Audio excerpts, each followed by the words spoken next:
La ilaha illallah Muhammadur Rasulullah langsung yufar lahum maqad salaf, langsung dosanya disembuh, ampun.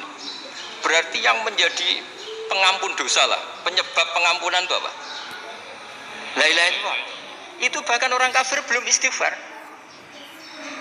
Di ayat itu kan Allah gak mensyaratkan setelah la ilaha illallah istighfar baru diampuni, enggak. Asal la ilaha illallah langsung yufar lahum maqad salaf. Saya ulang lagi ya, jelas ya. Jadi kulil ladzina kafaru iyan tahu yufar lahum maqad. Nah sekarang iyan tahu, mereka berhenti dari kafirnya. Syaratnya pakai apa? La ilaha illallah Muhammadur, itu langsung yufar lahum maqad. Artinya apa? Ghufranullah itu bisa didapat hanya dengan mujarrodut tauhid, yaitu hanya dengan melafadzkan kalimat thayyibah. Dan sahnya istighfar juga berdasar kalimat thayyibah itu.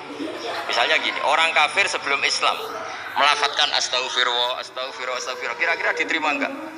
Enggak kan? Karena syaratnya istighfar ba'dat tauhid. Nah, makanya dalam mazhab Syadzili istighfar itu setelah la ilaha illallah. Karena cara pandang ya seperti itu. Jadi fa'alam annahu la ilaha illallah wastaghfir li dzambi. Jadi dengan kebenaran tauhid saja ini sudah cukup kita insya Allah layak diampuni. Karena innallaha la yaghfiru ayyusyraka bihi wa yaghfiru ma duna dzalika liman yasha. Jadi orang yang tauhidnya benar itu bisa diampuni Allah asal tauhidnya benar. Itu Allah ngendikan liman yasha wa yaghfiru ma duna dzalika liman yasha. Dawe Imam Suyuti walam yakun liman yastaghfir. Jadi orang yang bertauhid secara benar meskipun gak sempat istighfar itu tetap potensi diampuni. Karena bawaan tauhid itu sudah menjadi layak diampuni. Kayak orang kafir sekali ngelafadzkan kalimat tauhid, mbok gak istighfar langsung diampuni. Nah, karena melihat seperti itu, terus orang berlomba-lomba memperbanyak jumlah ngelafadz la ilaha illallah. Jadi kita yang alim, kita semua, saya tidak bilang saya, kita, termasuk yang di pinggir-pinggir saya, ngaku alim orang masalah lah, soalnya. Kita semua yang alim-alim itu tahu bahwa la ilaha illallah itu super. Sudah bawaannya tauhid, juga punya kelayakan Nah kemudian nasib kita agak sial. Malah kalimat ini dituduh bid'ah, dituduh khurafat. Mergo Nabi gak pernah tahlilan, Nabi gak pernah tahlilan. Kalau diartikan Nabi ra tau maca la ilaha illallah, enak gak kalimat ini? Ini provokatif ini. Jadi ini sudahlah keanehan-keanehan ini kita terima karena ciri utama wali, ciri utama ulama itu wa'udhu fisabilillah, harus pernah disakiti. Jadi kalau Unisma sakit kalau dituduh apa? Dituduh bid'ah itu berarti belum calon ulama. Calon ulama itu wa'udhu fisabilillah, harus disakiti. Jadi kalau kamu disalahpahami itu ya harus santai. Ya termasuk provokatif. Termasuk diatur tadi. Jadi kalau cara berpikir kan, karena mereka itu memang kalau kita turutin itu memenya itu terlalu, kadang menghujat kita itu enak ya jadi GNU, ada orang mati datang, kiainya dapat makan, dapat rokok, terus pulang. Jadi apa? Terus kita kayak tersangka terus. Kita kan kayak tersangka terus, tertuduh terus.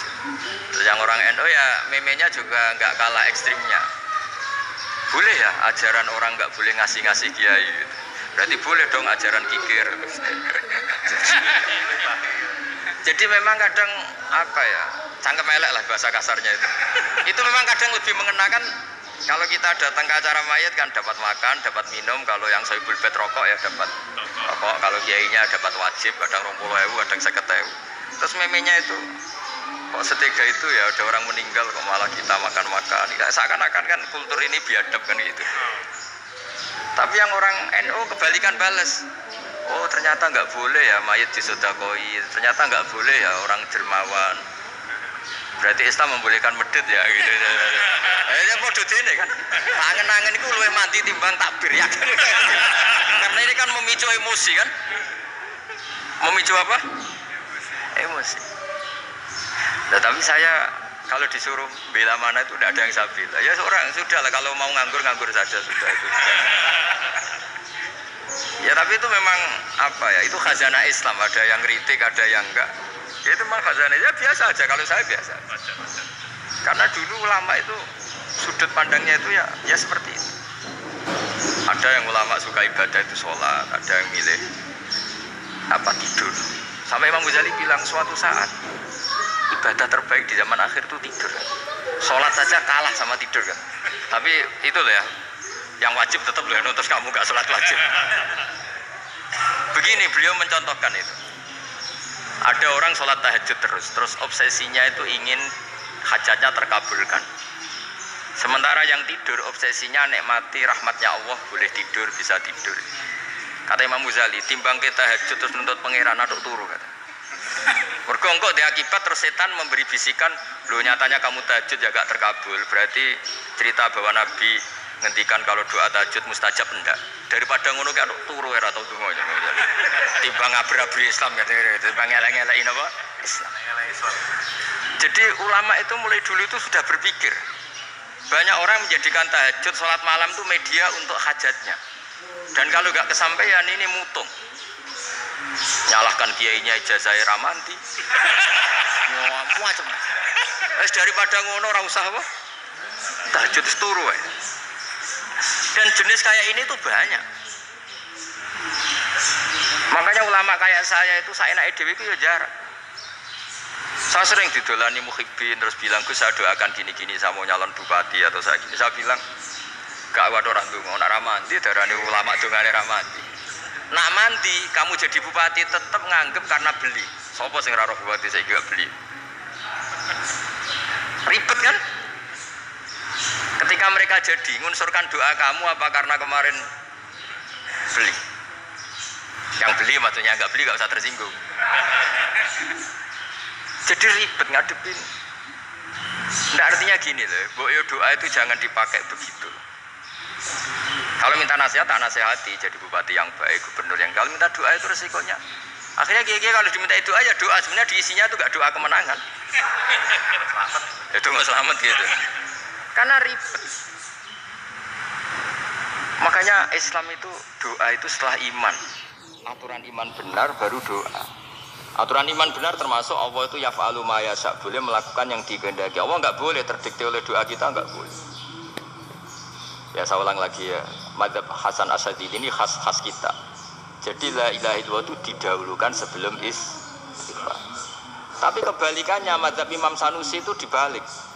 La ilaha illallah itu kalimat yang sakral. Karena yang sakral dibutuhkan muqaddimah, yaitu yang melafadzkan harus yang sudah bersih, yang sudah steril baru melafadzkan la ilaha illallah. Maka dalam madzhab Sanusi ya istighfar dulu baru la ilaha illallah. Nah, cara madzhab Abul Hasan Asy'ari kebalikan, istighfar itu sah setelah sahnya tauhid. Kamu ikut mana dulu? Sadili apa Sanusi ya? Alhamdulillah sama-sama tidak paham ya sudah. Jadi ya saya kemana-mana kan. Jadi apa ya? Terus ini saya teruskan ini biar khas pesantren atau khas NU lah, kalau bahasa Pak Rektor khas NU.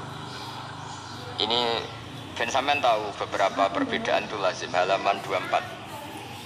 Ya halaman 24 sama 25. Tak baca ini masih orisinil. An Sufyan bin Uyainah ini juga gurunya Imam Syafi'i. Kata Sufyan bin Uyainah beliau cerita, kana Isa wa Yahya alaihi wasallam ya'tiyanil qaryah. Fayas'alu Isa an syirari ahliha. Wa yas'alu Yahya an khiyari ahliha. Jadi Nabi Isa dan Nabi Yahya itu satu generasi, sama-sama masih muda. Kalau di satu kampung yang Nabi Yahya tanya, ini keluarga terbaik siapa? Saya mau nginap di situ. Karena kumpul orang baik itu nyaman. Kalau Nabi Isa kebalikan, keluarga terburuk mana ya, saya tak di situ. Nah, terus akhirnya faqala lahu Yahya lima tanzilu ala syirarin nas. Kenapa kalau kamu bermalam kok malah kumpul orang-orang yang nakal? Innama ana tabibun udawil mardo. Saya ini nabi, para dokter, di mana-mana dokter yang ngumpuli yang sakit, ngobati yang sakit. Makanya di NU itu ya banyak kiai jadab mengumpuli yang nakal-nakal. Nak tepak yang ngentas yang nakal, nak tepak ya katut. Ini adu nyali lah sudah gitu. Tapi itu ada ilmunya, yaitu niru Nabi siapa? Isa. Kalau kamu dokter penelitian tuh cari daerah yang banyak pandemi apa yang bersih? Yang banyak pandemi, karena yang namanya penelitian ya di situ kan. Kalau kamu dakwah ngentas kemiskinan, ke daerah miskin apa daerah kaya? Nah, sama kalau ngentas kefasikan ke daerah fasik apa daerah orang soleh? Fasik. Ya, tapi itu Nabi Isa. Nah, kalau kamu tidak Nabi kan potensinya kan gitu. Tapi setidaknya bahwa kita sering disalahkan karena punya beberapa tokoh yang ngancani fasik-fasik, itu sebenarnya ada dalilnya, yaitu Nabi siapa? Isa. Nah terus masalah tegas dan lunak. Ketika ada mahasiswa misalnya pacaran, boncengan lanang dan perempuan, itu pilihan kita apa? Kalau tegas, terus gak mau mendengar kita. Misalnya gini contoh gampang, tak beri contoh Pak D. Jangan orang tua, nanti secara fikih itu beda. Nah ini kan kita orang pesantren, biasa ngaji fikih detail. Kamu Pak D seorang perempuan, mahasiswi misalnya, sering pacaran. Setiap ke situ sama pacarnya kamu diam saja. Padahal kamu dosen keislaman. Mesti pawanaan kamu nyimpulkan, ternyata pacaran itu tidak apa-apa. Buktinya Pak D itu tidak negur, menengah. Ini berarti as-sukut alal mungkar. Tapi kebalikannya, Pak D ini terkenal keras. Nak runo mesti raja kuponaan. Akhirnya yura runo. Mesti ngerti nak mesti diamu. Nah, dua orang ini sama-sama gagal kan? Yang lunak menjadikan ponakannya pacaran terus karena enggak negur sehingga dikira membolehkan. Sing keras juga enggak sempat bina wong rono era wani. Akhirnya dua orang ini sama-sama enggak ketemu, sama-sama enggak berkesempatan membina kan? Gagal membina kan? Karena yang keras ponakannya enggak pernah situ, berarti enggak bisa bina kan? Yang lunak membiarkan berarti juga ada bina. Nah, Islam itu antara dua itu. Ya gak terlalu lunak, gak terlalu keras. Karena kalau terlalu keras, misalnya ada kiai terlalu keras, lu masyarakat mau tanya itu gimana? Lari kan? Loh, saya ini punya pengalaman pribadi. Saya ini kan kecelok orang alim. Itu kalau pernah ya saya itu berusaha ya pokoknya ya umumnya orang alim lah, tenang terus anteng, nggak gejlok-gejlokan. Itu udah ada yang tanya. Saya mimpi ketemu beberapa ulama itu disalahkan. Terus umat saya kalau mau tanya itu ke siapa? Wong alim wis wibawa, meneng tambah banget wibawa. Kepala Quran, sering gojlok rektor macam-macam. Semua wanita kok. Saya biasa ke pasar pandangan dicegot orang. Gus, putri saya itu sering keluar darah tapi melebihi batas haid gini-gini. Kalau badhe sowan jenengan, gak usah sowan ning kene mbek ngadeg-ngadegan. Terus tanya, yang haid berapa hari, Gus? Ya supaya rudat ilal adat. Adat sebelum dia punya penyakit istihadah itu berapa? 6 hari ya sudah, kembali 6 hari lainnya mustahadah, tetap sholat, tetap normal. Tapi kalau saya wibawa, mau pasar gue tasbih duwilu. Iku mesti wong salaman njaluk donga yakin. Tapi baru kayak rada uraan ketemu wong-wong, itu ning ndi? Maaf ning ndi? Gus beneran Gus ketemu jenengan kula wingi badhe tuwa kok. Akhirnya tanya. Dadi uraanku iku amdan. Lha nek sampean asli iki si uraan. Karena ada uraan lah tetap tidak wibawa kan. Jadi baru kayak uraan itu ya banyak. Saya itu kalau ngantor di Jogja itu banyak orang yang tanya. Ya biasa tuh tanya macam-macam. Karena saya uraan. Ke pasar ya orang. Bahkan di bis sering ketemu orang. Wah beneran Gus kalau badhe sewanjana badhe tanya ini. Ya sudah di sini aja.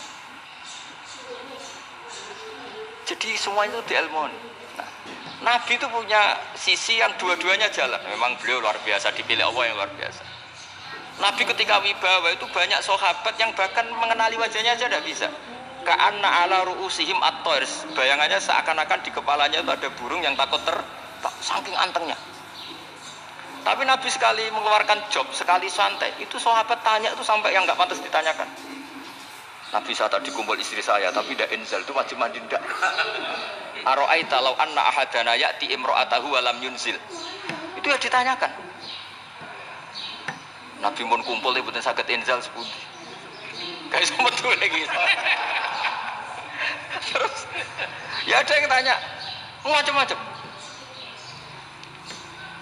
Ya saking ada sahabat dipanggil Nabi tambah lari, dipanggil lagi tambah lari. Panjenengan nyeluk pas kalau kumpul bojo kula.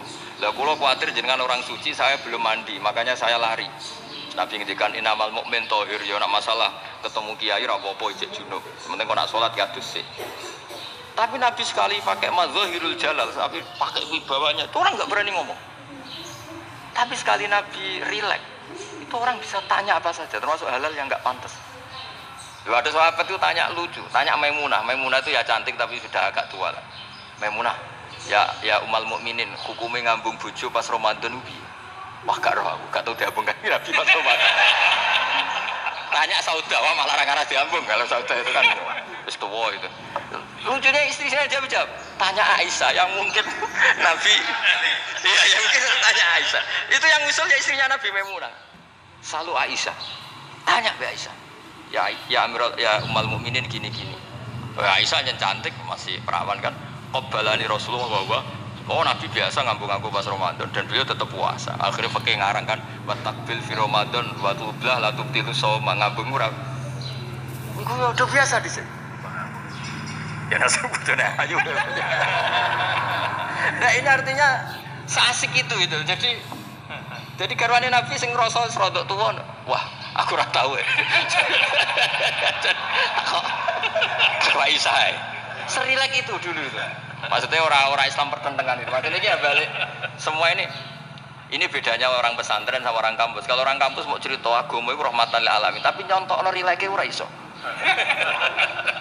Agama itu rilek, tapi nyontokno rileke ora iso. Mergo ora rapati ngaji. Tentunya ora iso, tapi mau gawe kaidah bahwa Islam itu rahmatan. Jadi Nabi itu lah, Allah juga gitu. Allah itu kalau sudah memperlihatkan madzahirul jalal, itu mbok malaikat Jibril rawani. Ketika Allah dengan madzahirul jalal. Tapi kalau Allah dengan madzahirul jamal, madzahirul apa? Jamal. Iku yo gojo-gojo kan sampai makhluk juga. Yo buli-bulian yo rasane. Ya sampean delok ning hadis syafaat itu, akhiru man dakhalal jannah atau akhiru man kharaja minan nar itu di beberapa judul. Ada seorang rojul yang ahli neraka ya, dintas bae pangeran terus ditudono swarga. Gusti, swarga sengiler tok ora wong wayu ora wis ngiler tok. Ngerjaluk Gusti mosok roh tok ora oleh mlebu. Jaremu asal mlebu metu kon neraka ora jaluk-jaluk meneh. Sumpah lho ya, gak jaluk apa-apa meneh. Mboten Gusti. Sekali saya keluar dari neraka ndak akan minta apa-apa lagi. Wis. Wallahi, wallahi. La as'alu ghairaha. Maksudnya ghaira tilkal khuslah. Ini ku pokoknya selain keluar dari neraka saya tidak akan minta lagi. Didono swarga wong dokelon seru wipet kan. Sing bojone elek kan dendam dadi ning swarga iki. Swarga wis macam-macam. Gusti mosok roh tok ora oleh mlebu. Jarine ra janji ra njaluk meneh. Akhire ya wis didelokno neraka. Jadi pangeran jawabe gampang didelokno neraka. Roh neraka begitu menyakitkan, begitu ngeri. Sudah Gusti saya tidak minta surga, sementing nggak masuk neraka. Rabbana srif anna adzaba jahannam. Setelah lama itu diadepno swarga nek mlebu swarga, terus diadepno nek neraka. Akhirnya ya sudah. Saiki mlebu swarga gak apa-apa. Iku jawabe lucu. Atas taziubi jenengan ngenyek kula. Wong karwan ra di swarga kok mlebu swarga. Terus akhirnya mlebu swarga kan, mlebu swarga taman sangen-angen sembo jaluk apa? Orang angan-angan yang indah-indah, laka, wa asrotu amsal ya siku tak turuti wa asrotu amsaliha lan lipatan kesuwen. Jawabe wong lanang ya lucu. Atas tazi ubi wa anta rabbul alamin. Jenengan pangeran kok ngenyekan. Maksudnya wis karuan aku ora pantes. Terus jare pangeran, la astazi ubika walakinni alama asya'u qadir. Aku gak ngenyek kowe, pancen aku pangeran. Nuruti kowe iku iso.